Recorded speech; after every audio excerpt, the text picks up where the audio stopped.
Hey everybody, it's me, English teacher Matthew, back again after such a long time, right? It has been a long time since we have met each other, but today I decided to record a new video, mainly because I've had a couple of classes in the last week where some students had some difficulty with these words, so maybe you do too. Also, I thought maybe it's about time I uploaded something, seeing it's been such a long time. Today actually is a lovely day. It's very sunny, very bright. I'm sweating, so if you can smell me, I'm sorry, but I have put on deodorant, so hopefully it won't be so bad. But anyway, let's get into today's video. That's why you're here, right? Well, I hope it is anyway. So let's go through these two phrases. These two phrases are very interesting because they are very similar, because they both introduce reasons, basically. We use due to and because of to introduce reasons. And because is quite a common word, I'm sure you've heard of that.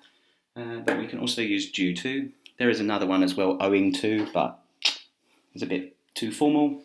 Let's just stick to these two.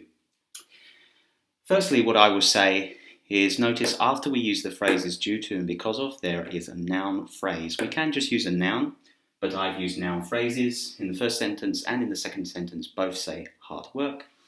Noun phrases do include gerunds. Gerunds are verbs we turn into nouns by adding ing on the end. So let's look at them in more detail because there is a little difference.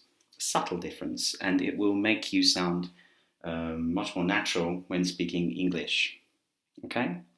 Firstly, let's start with due to. Oh, I'm going to have to get used to this. I keep getting in the way of the camera. I have a big head. So, a due to, you notice here we've got her exam set at can't speak English now. Her exam success was due to her hard work. And the second sentence, because of. She passed the exam because of her hard work. Notice here we have past. We have the phrase with the verb past, because usually we say because of the reason for something happening, the reason why something happened. Whereas with due to, we say it's the reason for something. You see the difference? Reason something is happening or happens or happened. The reason for something. So her exam success was, the verb was, due to her hard work. And in this one, I've changed her exam success into a subject, verb, and object clause, part of the sentence. She passed the exam because of her hard work. So how can you understand it better? How can you get better? What I would say is just practice. Practice makes perfect. And so that's why in the comments below, write some sentences, and the comment of the day will be the person who writes the most sentences.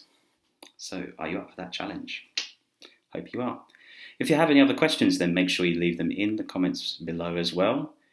And if you think I should have a shave, you can also leave that in the comments too. Thank you so much for watching, and make sure you practice, otherwise your English will get worse. So keep practicing. And until next time, goodbye.